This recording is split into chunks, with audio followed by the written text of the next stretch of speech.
दो शहर इंदौर और भोपाल दोनों में मेट्रो ट्रैक का नेटवर्क स्थापित हो गया है और इंदौर में अब 3.3 किलोमीटर के अंडरग्राउंड मेट्रो रेल प्रोजेक्ट को भी सहमति मिल गई है। इसके लिए हम सभी माननीय प्रधानमंत्री जी और माननीय केंद्रीय मंत्री जी का आभार प्रकट करते हैं। साथ में माननीय मुख्यमंत्री जी के उस विज़न को भी हम सराहते हैं जिसके कारण ये चीज़ें शीघ्रता से संपन्न हो रही हैं। मेट्रोपॉलिटन एरिया का मैप भी 20 तारीख को लॉन्च हो चुका है, जिसमें अभी 5 जिले रायसेन, विदिशा, राजगढ़, सीहोर और नर्मदापुरम ये भी इसमें सम्मिलित हैं। इसमें 12 नगरीय क्षेत्र और 30 तहसील सम्मिलित होने वाली हैं। कुल मिलाकर 2524 गांव और 12,099 वर्ग किलोमीटर का क्षेत्र इसमें सम्मिलित होने जा रहा है।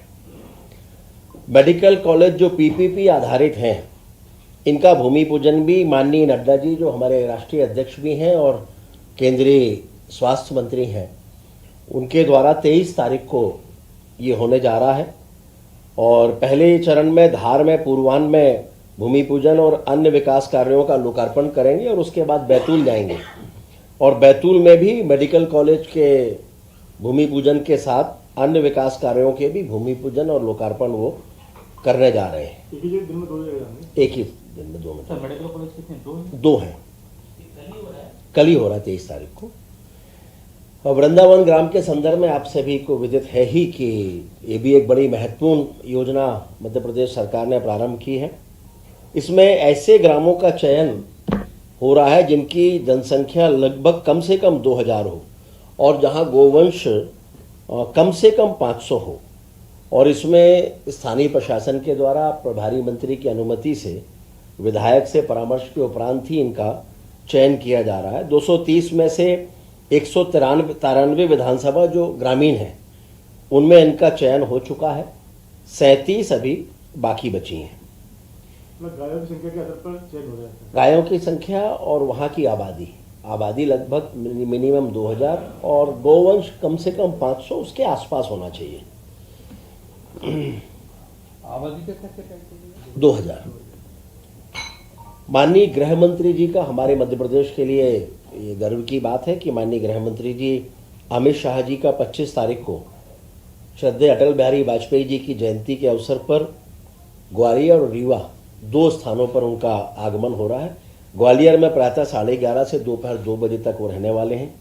वहाँ पर अभ्युदय मध्य प्रदेश ग्रोथ समिट में भी वो भाग लेंगे और ये शायद पहली बार होगा कि 2 लाख करोड़ के लोकार्पण और भूमि पूजन निवेशकों को आशय पत्र का आवंटन भी वे करेंगे और मेले का वर्चुअली उद्घाटन भी इसमें प्रस्तावित है। और दोपहर 2 बजे ग्वालियर से उनका प्रस्थान रीवा के लिए होगा। 2:40 पर रीवा पहुंचेंगे। वहाँ कृषि और किसान सम्मेलन उसमें वो भाग लेंगे और गोवंश वन्य विहार का भी वो अवलोकन करेंगे।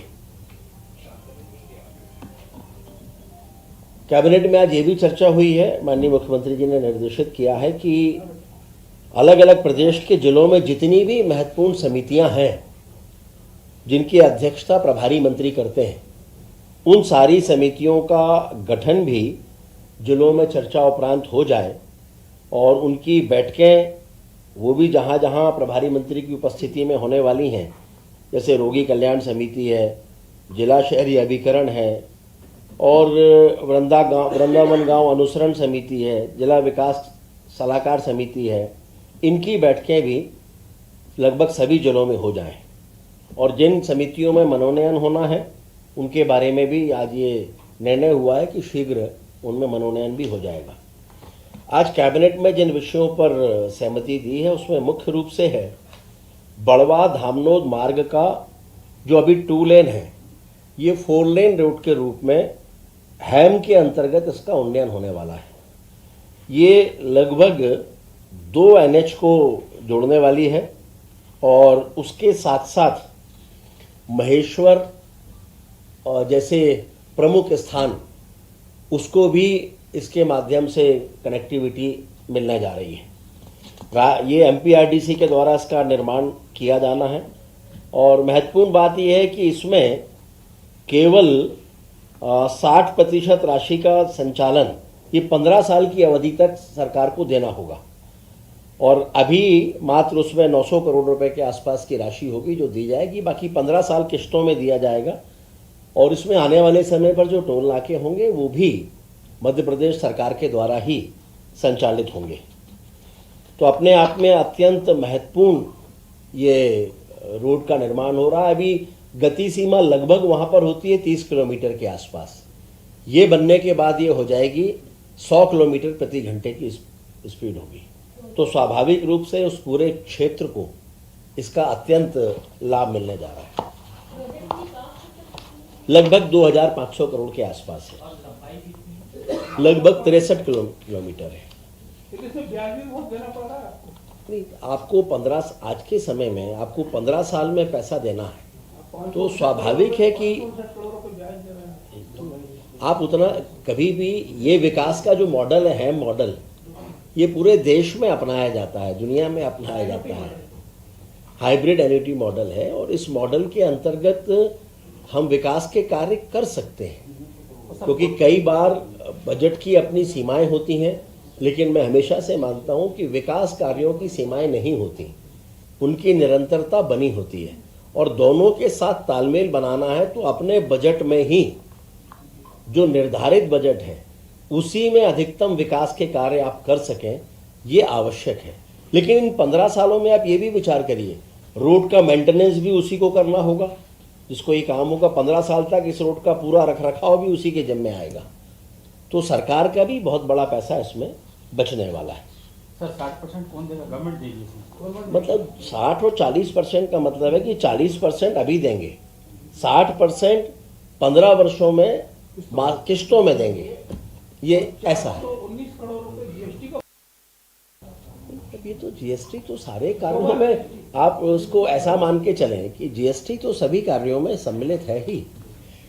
इसके बाद है आंगनवाड़ी सेवा योजना, इसकी निरंतरता हो और इसकी निरंतरता के लिए 2026-27 से 2030-31 तक के लिए इसकी निरंतरता की स्वीकृति आज दी गई है।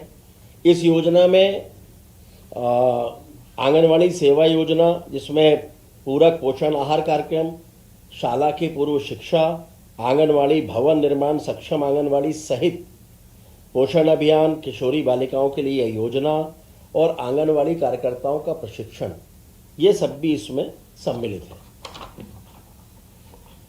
मध्य प्रदेश धर्मशास्त्र राष्ट्रीय विधि विश्वविद्यालय जबलपुर के द्वितीय चरण को भी आज स्वीकृति प्रदान की गई। हम सभी जानते हैं कि मध्य प्रदेश में 2 नेशनल लॉ यूनिवर्सिटी हैं, एक भोपाल है, दूसरा जबलपुर है।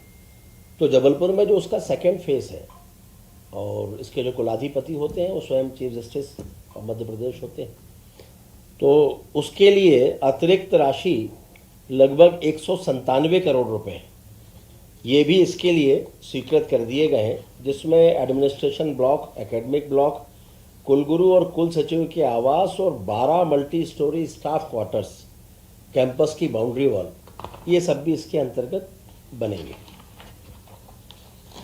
प्रधानमंत्री फसल बीमा योजना के विंड्स कार्यक्रम के क्रियान्वयन को भी आज स्वीकृति मिली है।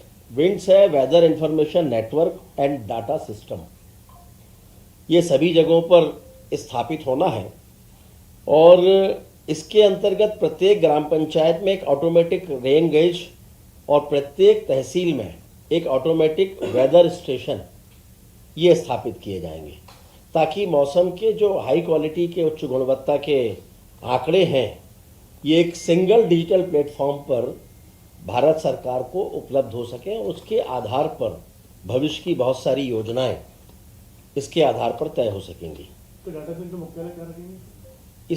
इसका जो मुख्यालय होगा वो दरअसल में वैसे देखा जाए तो जो यहाँ का मुख्यालय है भोपाल वही होगा और हर ग्राम पंचायत में इसका अलग अलग होगा और ये सारा डेटा एक तरह से कहें तो दिल्ली ही भेजा जाएगा। उसका मुख्यालय तो दिल्ली ही होगा लेकिन इसकी मॉनिटरिंग भोपाल के माध्यम से होगी।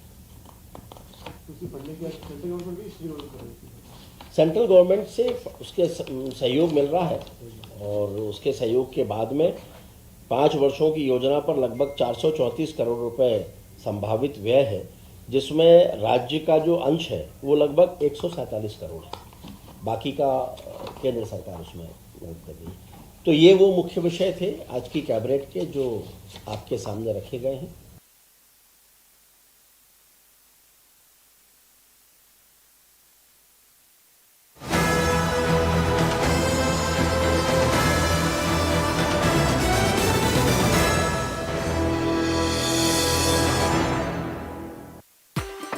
MDH कसूरी मेथी लाजवाब है, लाजवाब है, स्वाद और सुगंध इसकी लाजवाब है, लाजवाब है। अगर MDH कसूरी मेथी नहीं डाला तो खाली हाथ मलते रह जाओगे। एक एक पत्ता हाथ से चुना, स्वाद और सुगंध जगाए कई गुना।